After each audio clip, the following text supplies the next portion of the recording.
was going to make another YouTube video today on planting elderberries.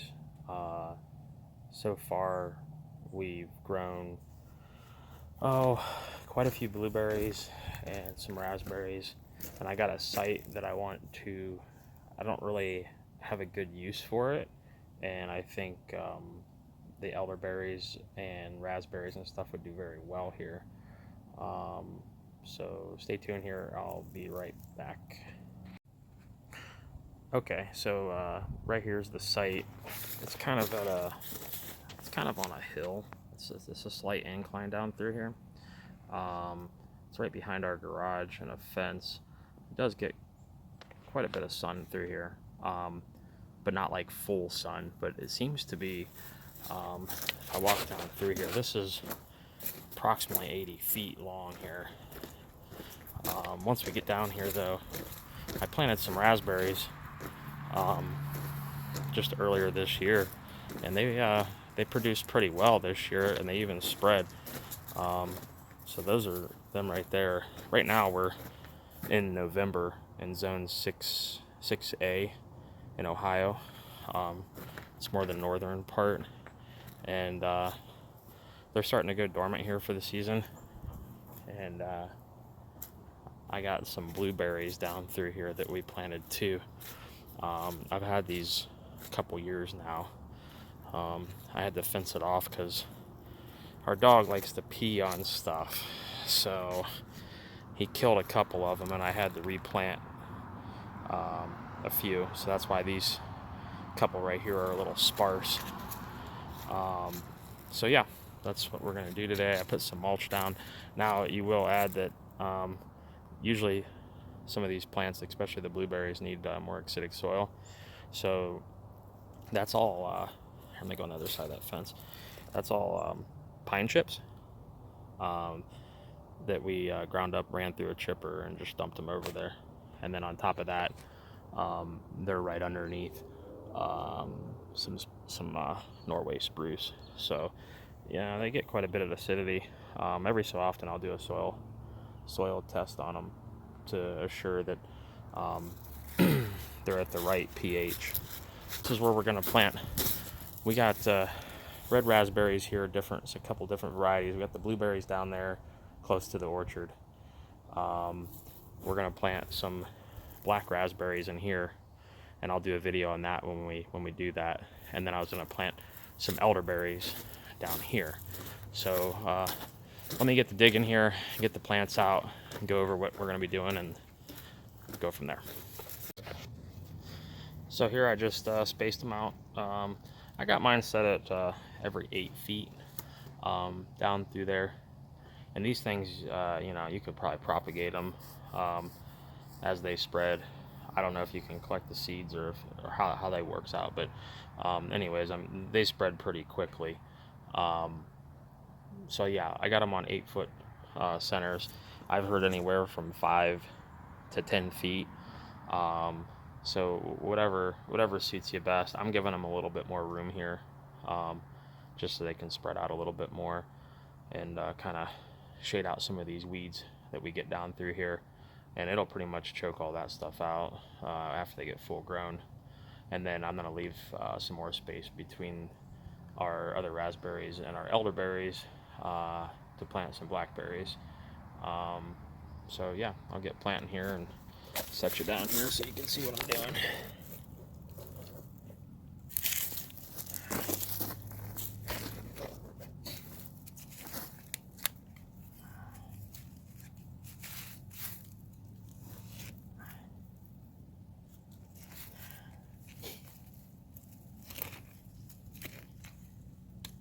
You want to kind of break up the soil a little bit. Elderberries supposedly don't really need much and really any fertilizer. I mean, maybe when they get fully grown or after the first year or so, you could put some fertilizer on them, but we'll see how they go without anything. And we'll just kind of go with that for right now. But they said the first year that you shouldn't fertilize them, so we won't. And they said to plant them. I read somewhere. Oh, we got a little worm with that one. That's good. I'll leave them in there. So I read somewhere that you should plant them a couple inches, up to 2 inches below what they were at the nursery or wherever you got them from. Some plants are like that. I don't know. I'm not too familiar with elderberries. This is the first time we've ever planted them, but I'll kind of compromise. I'll do an inch, a little bit below surface of where they were planted in the container, and we'll just go with that. This is an Adams. That's the variety of it. I got 2 Adams, and I got 2 of the John, and I'm just gonna mark these because with 2 things, just because of the fact that they're so little right now. I'll come back and put some mulch around them, but I don't really want to accidentally weed whip them or anything. I'm not too worried about some of these weeds because, like I said, when these things get big, they're gonna choke it out, and we try to grow everything organic as possible. So I could go down through here and weed all this, but I don't really think it's going to be necessary. As long as I keep a distance around the plant weeded, I'm going to put some mulch around it, and then next season, if we start to get a lot of weeds popping up, I'm just going to use the weed eater and just knock them down, and let these to keep growing. And I might add some more mulch at that time just to kind of choke out the weeds. And then once these take off, I don't see that the weeds being much of a problem anymore.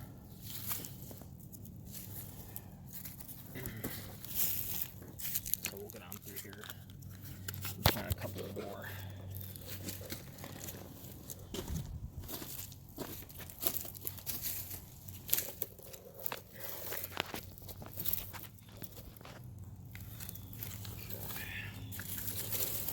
Like I said before, this area back here was like pretty much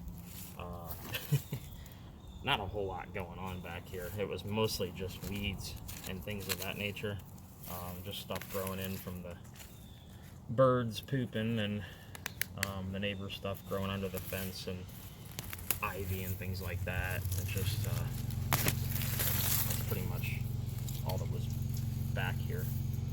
So this will be a good space for these because they get pretty big, and from what I hear, they get about 6 to 8 feet, I think, somewhere in that ballpark. Maybe 10 to 12, depending on the variety and you know, the soil conditions and you know, full sun, part shade.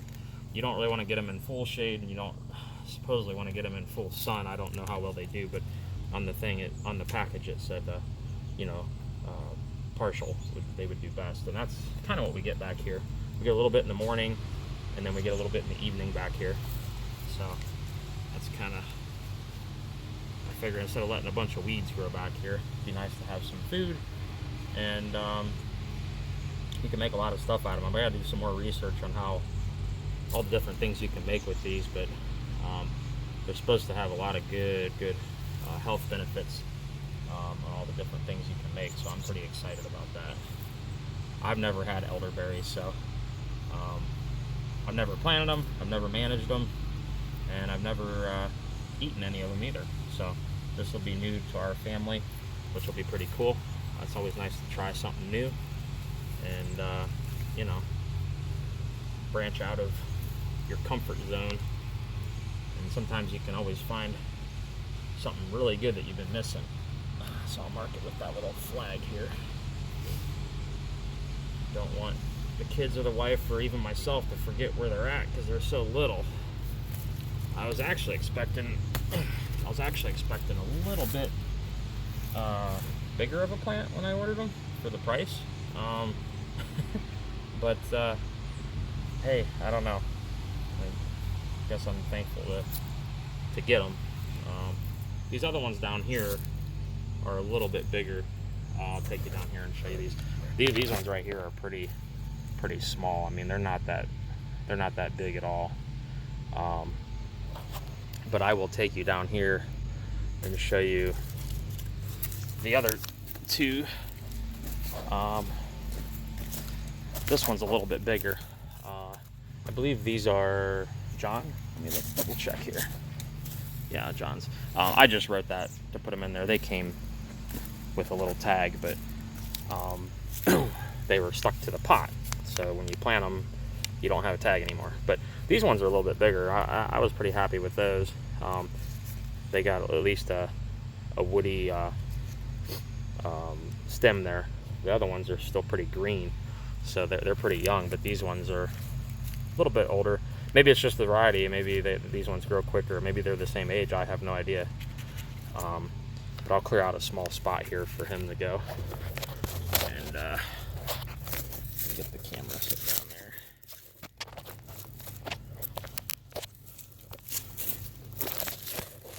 There.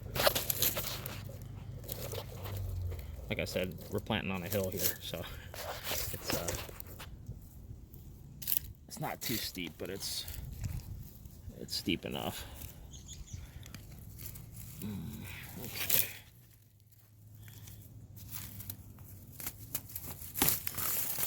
Gotta love ivy. Yeah. It's good maybe in certain circumstances, but I don't like it. It spreads too quick. Of course, if you want that, I guess it's for you.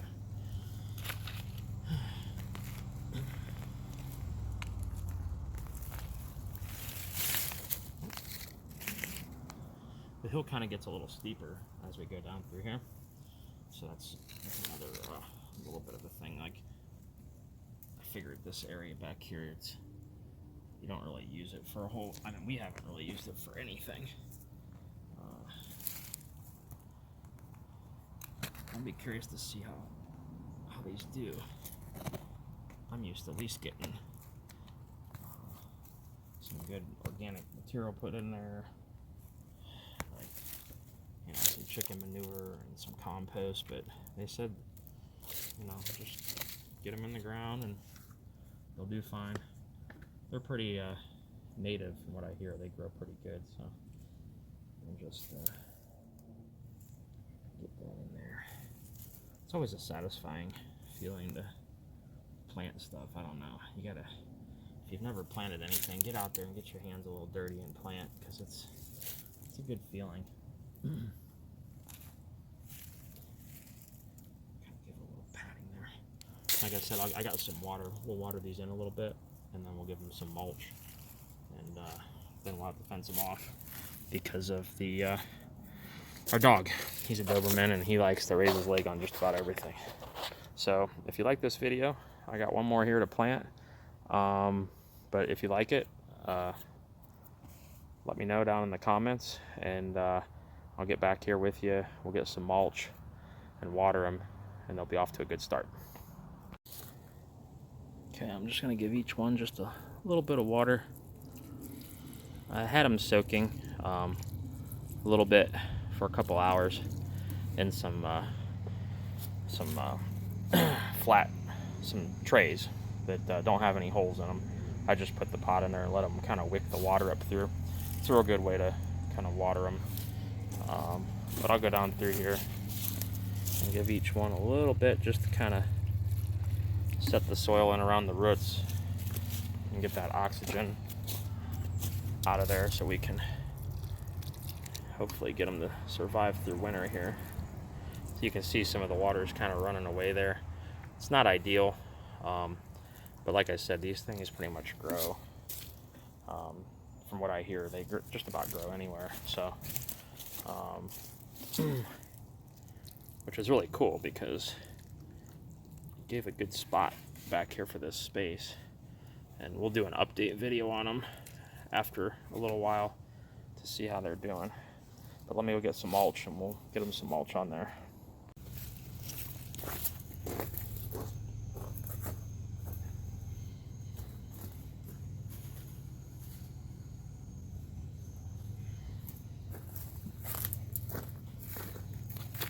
I just got some wood chips here. They've been sitting for a good 8 months, maybe even a little longer. And they just were ran through the chipper one time. Just a little bit of maple and cherry and just different varieties of wood. It's not nothing too crazy, just so they get a little winter protection and kind of keep the weed competition in the spring from getting a hold of them. And we'll freshen them up again maybe in the spring sometime. There we go.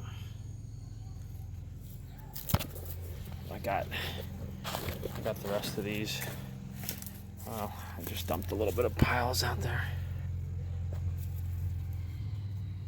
Get the little leaves up there. You don't really want to cover up the leaves with the mulch or anything. You kind of want to just, you know, go around them there a little bit.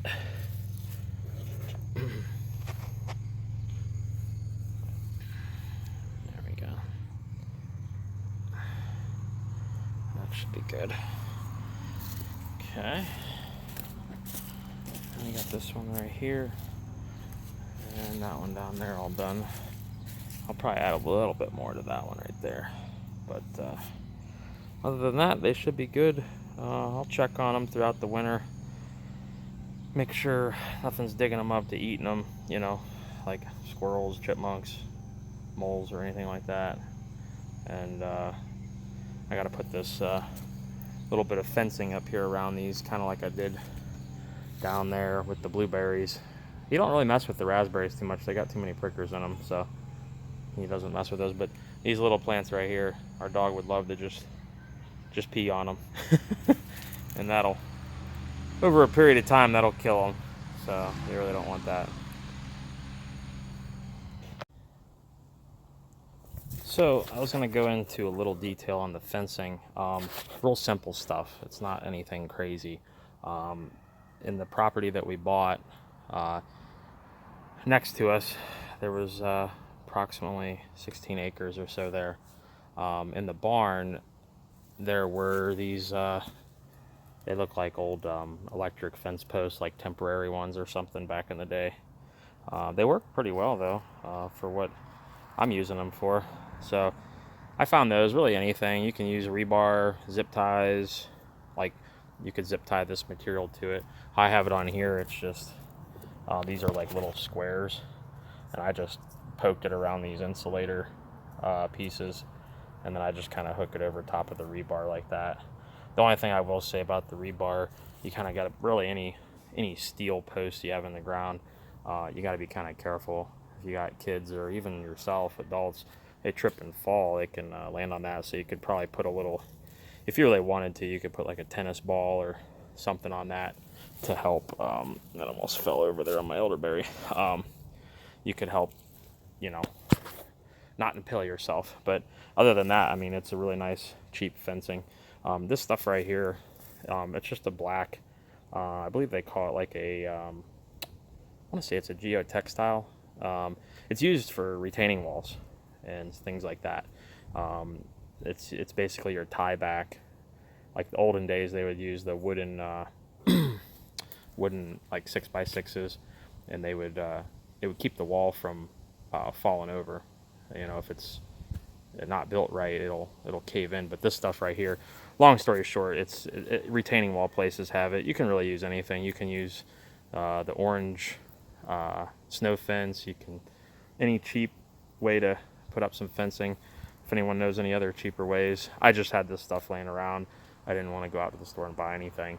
So let me get this put up, and like I said, it's real simple to put up too. It only takes a couple minutes, probably less than that. And you know, so I'll set you up here. We'll put up this fence and get that going.